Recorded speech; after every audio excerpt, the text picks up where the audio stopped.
26 जानेवारी 1950 रोजी आपले संविधान अंमलात आलं आणि भारत खऱ्या अर्थानं प्रजासत्ताक बनला। या ऐतिहासिक दिनाच्या निमित्तानं मी आपणा सर्वांना मनपूर्वक शुभेच्छा देतो। भारतीय संविधान ही केवळ कायद्याचे पुस्तक नाही, तर ते आपल्या लोकशाही व्यवस्थेचा आत्मा आहे। या संविधानाच्या रचनेमागे परमपूज्य भारतरत्न डॉक्टर बाबासाहेब आंबेडकर यांची दूरदृष्टी, अजोड बुद्धिमत्ता आणि लोकशाही मूल्यांवरील निष्ठा आहे। त्यांच्या प्रयत्नामुळे आपण एका आदर्श संविधानाने समृद्ध झालो आहोत। माननीय पंतप्रधान श्री नरेंद्रजी मोदी साहेब यांनी आपल्या देशाला आत्मनिर्भर भारत घडवण्यासाठी गेल्या दशकात अनेक महत्वपूर्ण निर्णय घेतले। 2015 पासून 26 नोव्हेंबर हा दिवस संविधान दिवस म्हणून साजरा करून संविधानाचे महत्व जनमानसात पोहोचवण्याची प्रेरणा त्यांनी दिली आहे। राज्यात माननीय मुख्यमंत्री श्री देवेंद्रजी फडणवीस साहेब यांच्या नेतृत्वाखाली विकासाला नवी दिशा दिली जात आहे।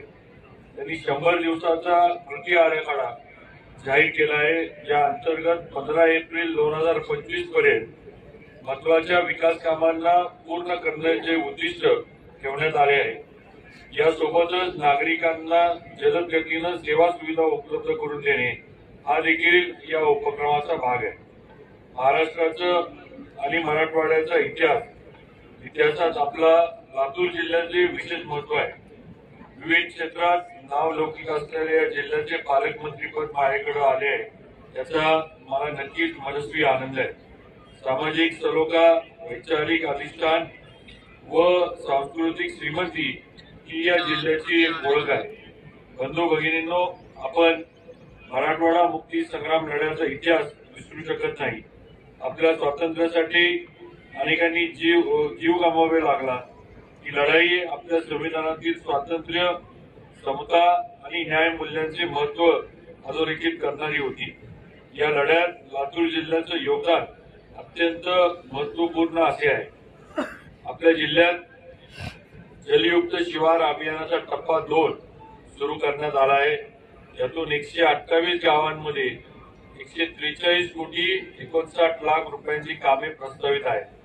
त्यापैकी सुमारे 2142 कोटींची कामे ही पूर्ण झाली आहेत। उर्वरित कामे प्रगतीपथावर आहेत। जलसंधारणाची कामे जलद गतीने केली जात आहेत। गाळमुक्त धरण आणि गाळयुक्त शिवार योजनेत तलावांची साठवण क्षमता लाखो लिटरची भर पडली आहे।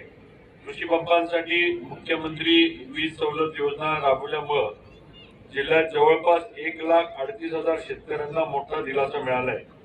शेतकऱ्यांना सरकारी योजनांची जलद आणि सोप्या पद्धतीने लाभ देण्यासाठी केंद्र शासनाने ॲग्रीस्टॅक योजना सुरू केली आहे। यामध्ये शेतकऱ्यांना फार्मर आयडी देण्यात येत असून यासाठी जिल्ह्यात मोहीम स्वरूपामध्ये शिबिरांचे आयोजन केले जात आहे।